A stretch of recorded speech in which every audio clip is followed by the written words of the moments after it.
Oh my god, that new beat. Making beats for very dumb chick freaking gnarly. Oui, j'ai chanté la version clean because Katsai ont sorti une chanson que les gens trouvent atroce.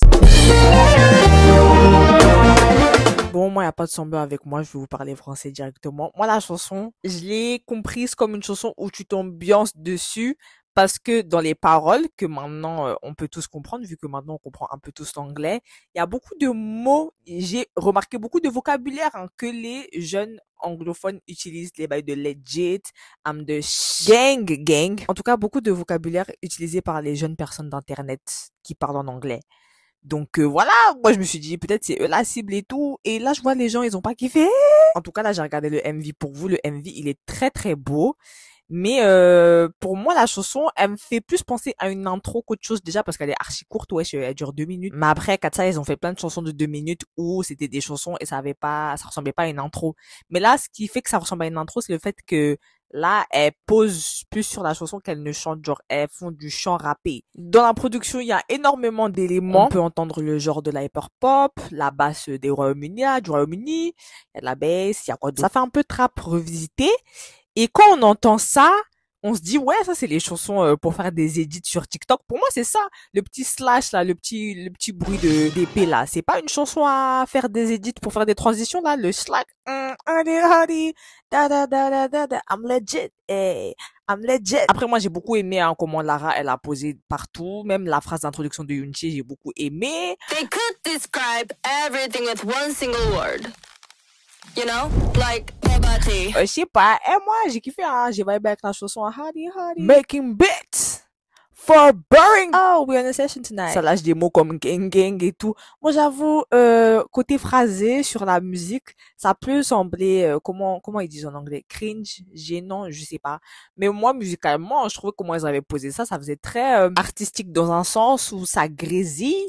Donc on ressent tout l'univers à travers la chanson et même dans le clip tu ressens l'univers de la chanson. Elles ont voulu véhiculer quoi là, mais avec la prod on entend tout bien et la manière dont elles ont posé aussi. On sent qu'elles ont fait ça dans le sens où ça doit être une chanson fun et en mode oui everything's gnarly, hardy, hey, I'm legit, I'm legit. Parce que moi je dis la version clean, I cannot say bad word. Non, vraiment la chanson If You Get It, You Get It là. Comme elles l'ont dit elles-mêmes récemment, enfin tout à l'heure là, elles ont fait un live.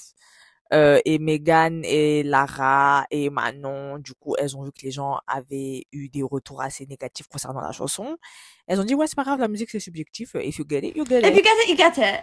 Listen, I know it's jarring, but it's like so cool. If you get it, you get it. And if you don't get it, kindly get the fuck away from us. Yeah. Hey, listen. Music is subjective, but It is. trust. Just trust. Trust the vision. Moi, personnellement, je m'étais déjà exprimée sur les précédents projets de Katsai. Dans l'album 6, j'étais pas très réceptive à cet album dans le sens où je trouvais que, bon, les musiques, ça véhiculait un joli message, c'était bien produit dans un sens, mais je trouvais que ça faisait trop Disney Channel. C'était trop gnangnan, mais les messages véhiculés, vraiment, c'était bien. C'est vraiment bien, des fois, d'écouter les chansons, de chanter, ha, ha, ha. Mais moi, les chansons que je préférais le plus dedans, c'était Debut et I'm So Pretty. Le reste, les chansons, elles sont, je peux pas les écouter en entier, genre, c'est mort. La chanson, elle s'appelle I'm Pretty, pas I'm So Pretty. Désolée. Et voilà. Et vous savez très bien, ma rejection pour Touch. Genre, cette chanson, pour moi, c'est un non. Un non, non, non. Mais la musique est accrocheuse, Touch. Je l'ai écoutée une seule fois.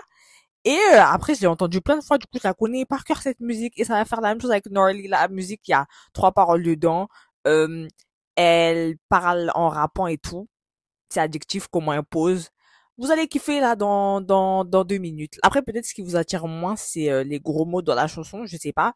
Parce que ce que vous chantez, moi je vous ai dit, la parole c'est puissant. Donc tout ce que vous chantez ou tout ce que vous allez dire, ça aura un impact sur votre morale. Et peut-être vous êtes pas trop dans les vibes gros mots et tout. Donc moi ça je peux comprendre. Et je pense du coup la version clean ce sera pour tout ce qui est music bank, ikigayo et tout. Et peut-être qu'avec cette version vous allez kiffer. Moi non plus, la plupart des chansons que j'écoute, il y a zéro gros mot dedans limite. Mais bon voilà, Gnarly, moi je peux comprendre pourquoi il y a des gens qui ont pas kiffé, c'est logique. Voilà, mais je pense que la musique c'était plus dans le sens pour être une musique fun. Il y a un apport de production dans le sens hyper pop, il y a des vibes d'hyper pop et t'entends des basses et t'entends que ça grésille, ça fait très garage, ça fait très ouais, ça fait très edgy. Pour moi, cette musique, elle a des vibes de Kesha. Kesha, l'artiste, quand elle pose en rappant parlant, et ben Lara, elle a posé, c'est pas similaire, mais ça a des vibes similaires. Dans ce sens-là, en mode, je comprends la vibe qu'elle voulait véhiculer, en mode, it's fun, like, it's gnarly. Après, bien évidemment, moi, la chanson, c'est pas une chanson que je vais écouter tous les jours, c'est mort. Mais je suppose que ça va être des chansons sur lesquelles les gens vont danser. Ça, c'est évident. C'est évident. Si elles vont performer à Music Bank, là, c'est qu'elles ont une chorégraphie bien dans leur tête et tout, qui doit marquer avec des moments impactants, je suppose. Et les gens, ils vont reproduire ça à la perfection, je vous assure. J'attends juste que, du coup, la hype de, ah, Gnarly, c'est quoi cette chanson atroce, elle finisse. Parce que, vraiment, voilà, hein, je suis désolée, c'est grave une chanson, si tu la mets en coréen, ça passe avec des paroles en coréen, les gens ils vont dire trop bien, trop expérimental et tout. Il y a des gens qui ont comparé Gnarly à OO de NMIX. Je vous assure, moi, je préfère Gnarly à OO.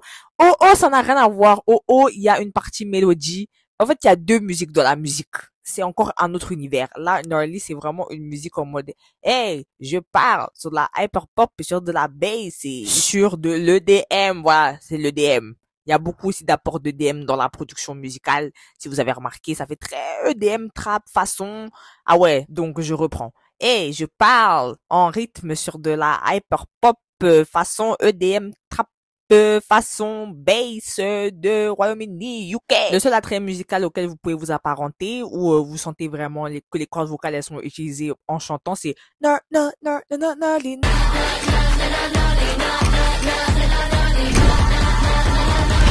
sinon le reste c'est I'm legit. C'est juste des trucs comme ça. Mais bon, sinon, comme hier c'était Hands Up et aujourd'hui c'est Gnarly, vous allez sûrement vous demander laquelle des chansons je préfère. Et bah, je préfère Hands Up, évidemment. Hands Up de Miao. Parce que, bon, comme d'hab, Miao, leurs chansons, j'écoute pas en entier. Mais il y a beaucoup de parties dans Hands Up que j'ai kiffé. Là, Gnarly, je sais que ça va juste être une chanson, les gens, ils vont danser dessus et faire, hey, I'm legit, mais est-ce que c'est une chanson que je vais écouter? Je ne pense pas. J'attends quand les gens, ils vont reproduire la chorégraphie, ils vont kiffer la chanson et tout. Mais moi, la chanson, j'ai compris l'esprit qu'elle voulait véhiculer. Et, if you know, you know, vraiment, non, comme elles ont dit, if you get it, you get it. Non, mais vraiment, Katsai, là. 46,000 people watching. I can't believe it's out. It's finally. All Oh right. my god, okay. Isn't it so good? Oh. Oh. Okay.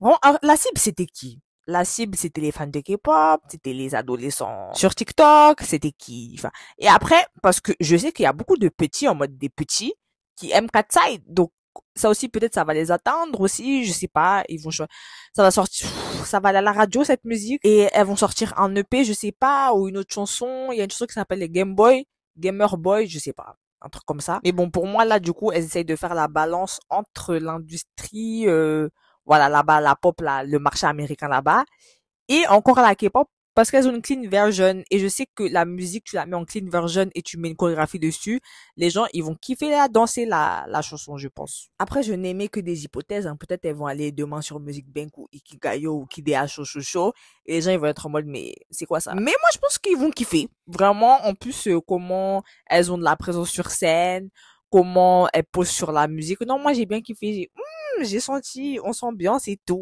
Moi, j'aime trop aller à contre-courant de l'opinion publique, ça fume. Mais c'est vraiment ce que je pense. Donc, non, c'est vraiment mon avis. Et c'est pour ça que je trouve que les gens, oui, la chanson, elle est atroce, Katsai, do better. J'ai vu des gens dire ça en mode, ouais, vraiment, reprenez-vous, là, c'est catastrophique. En mode c'est grave. Après, moi, j'ai toujours été plus musicale que parole d'abord. Genre, pour moi, c'est le son qui me vient d'abord. Après, c'est les paroles. C'est comment je ressens la chanson.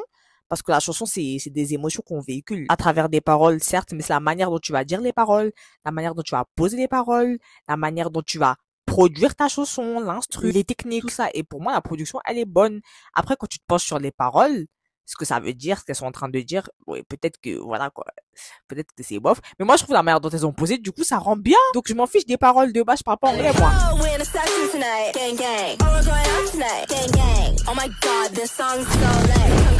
À chaque fois, la manière dont je vais recevoir les musiques, c'est pas le message que je vais écouter d'abord, c'est comment le message il va être véhiculé à travers mes oreilles. Peut-être que je vais pas comprendre ce que la musique veut dire, mais à travers le message, je vais comprendre ce qu'elle veut véhiculer. Et après, quand je vais écouter le message, je vais être en mode waouh, ok, c'était profond. Waouh, ok, c'était censé être une musique un peu rigolote, un peu fun, comme Gnarly. Waouh, ok, c'était censé être une musique triste.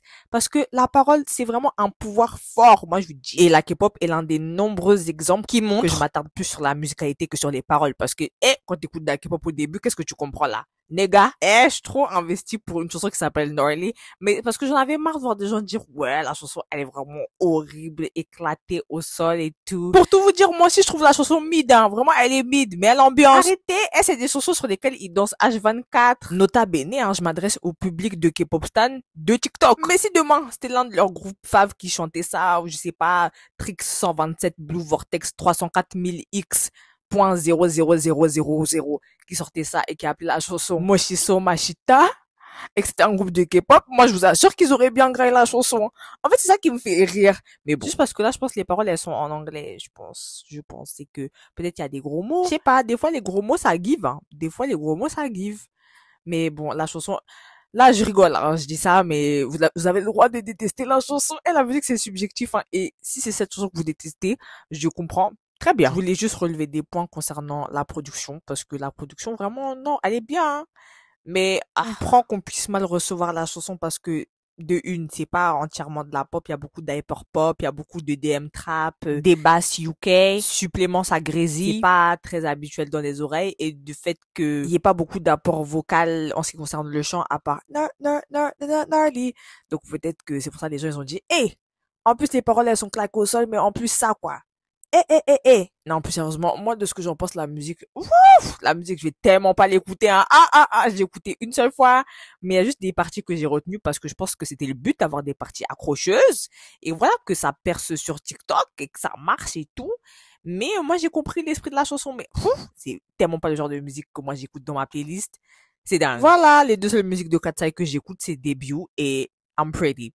Donc, j'attends les prochaines releases. Encore. Mais après là, peut-être elles sont dans leur période un peu ado parce qu'on est passé vraiment de musique pour les enfants, la musique pour les ados et peut-être le prochain stade c'est la maturité musicale et mettre en avant leurs compétences vocales en chantant. Moi, j'aime entendre les gens chanter. Ça, c'est vraiment une musique pour les danseurs. Je pense que peut-être les danseurs, ils vont kiffer de danser sur ça. Comment j'ai pu parler autant de temps sur Gnarly? Dites-moi ce que vous en pensez en commentaire, le club.